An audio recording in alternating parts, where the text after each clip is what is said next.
In Central Africa, medical charity Médecins Sans Frontières (MSF) says 2 of 3 Ebola patients who escaped quarantine in the Congo River port city of Mbandaka have died. The third patient was found alive and is currently under observation by MSF and the World Health Organization. The outbreak in the DRC is believed to have killed at least 27 people so far. The country has faced 9 outbreaks of the hemorrhagic fever since it was discovered along the country's Ebola River in 1976. Surrounded by a group of reporters and with cameras clicking, the World Health Organization's Dr. Al-Hassan Toure jabs a needle into the arm of his patient. Al-Hassan coordinated a ring vaccination trial in 2015 in Guinea, which found the vaccine to be highly effective against Ebola virus disease.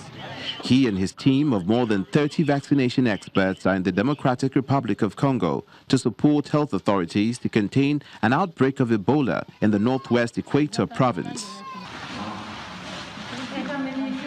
The DRC Ministry of Health with the World Health Organization, the MSF, UNICEF, Gavi, and other key partners are implementing a ring vaccination with the yet-to-be-licensed RVSV ZBUV Ebola vaccine, whereby the contacts of confirmed cases and the contacts of contacts are offered vaccination. Frontline healthcare workers and other persons with potential exposure to Ebola, including but not limited to laboratory workers, surveillance teams and people responsible for safe and dignified burials will also receive the vaccine. Al-Hassan and his team are transferring the expertise they gained in Guinea to health experts in the DRC, who are also participating in the ring vaccination, which was launched in Mbandaka on May the 21st. More than 7,500 doses of the RVSV ZBUV Ebola vaccine have been deployed to the DRC. The World Health Organization has sent special vaccine carriers which can keep their contents in sub-zero temperatures for up to a week and has set up freezers to store the vaccines in Mbandaka and Bikoro. The objective is to stop the chain of transmission. The doctors are deploying and carrying out ring vaccination. We're going ahead with ring vaccination in the community and also for frontline workers. A ring vaccination strategy relies on tracing all the contacts and contacts of a recently confirmed case as soon as possible. Teams on the ground have stepped up the active search and follow-up of all contacts. More than 600 have been identified to date. Health workers are engaging communities to inform people about Ebola, including the vaccine. At least 4 people, including a policeman, have been killed in an anti-terrorism raid in the capital of Burkina Faso, Ouagadougou.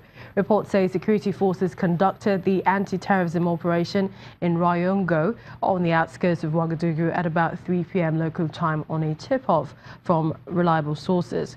A sizable arms cache and military uniforms were recovered during the operation. This is the second major attack in the past 3 months in the capital.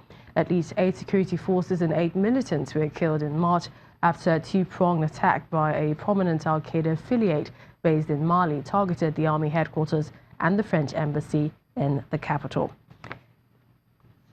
Let's get more on this story from a security expert, Mr. Oladende Ario. Good to have you on the program. Good afternoon.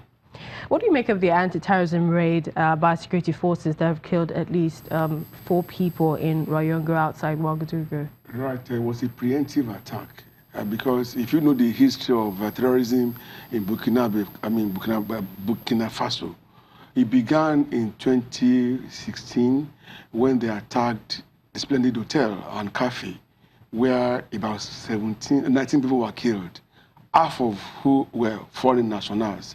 In 2017, they also attacked the Turkish restaurant, 2 gunmen, and that was very close to the hotel too. They also killed a lot of, again, half of whom were also foreign nationals. Now, the last one was the one on the army headquarters and the French embassy, which was jointly coordinated. So many people, so many lives were lost, a lot of people were injured. Government had information and they had to move in on them. And as you could see from the reports, they seized weapons, IEDs, bomb-making equipment, military uniforms, and all of that. But even before government's efforts, they seem to have been succeeding with the attacks. Yes, they were, because they were taking the government unawares. You know, it's not a conventional warfare. And unlike the case of Boko Haram in Nigeria, these ones are still aiming soft targets. There's no battlefront, no battle line already. So that makes all the difference. When you say soft targets, what exactly do you mean? Because we know that they're targeted security forces. Yes, what I mean soft targets, the one on the army headquarters, that one was possible because there were army impostors, I mean, fifth columns within the system, who arranged for them to hit the headquarters at a time that they were standing down.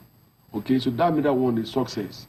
Ordinarily, they would. I mean, the two previous cases that I told you didn't happen where there could be help.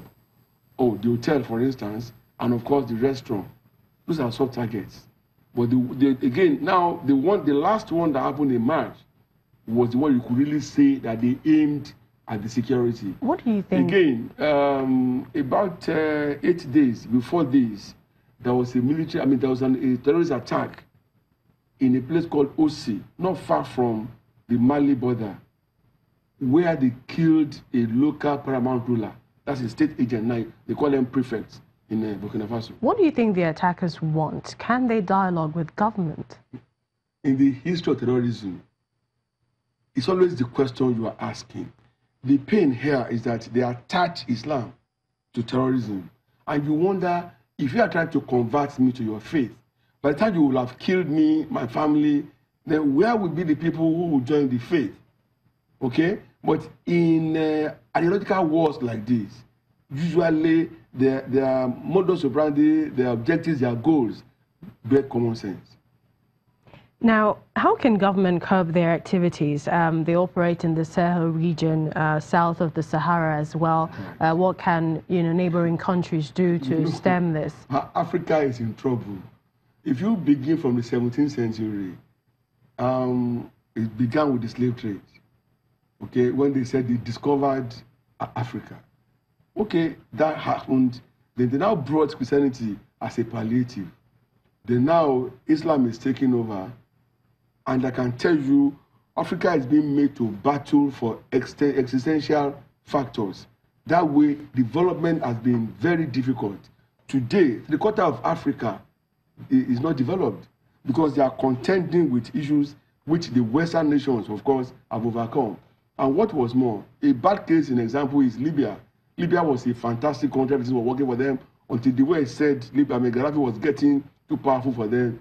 Of course, they brought him out. So you're saying the West is responsible for what's happening in Libya? You're saying the West is responsible for Libya's state? What I'm saying, no, not that one. What I'm just saying is that Africa as a continent is being plagued by so many problems because of interplay of different forces.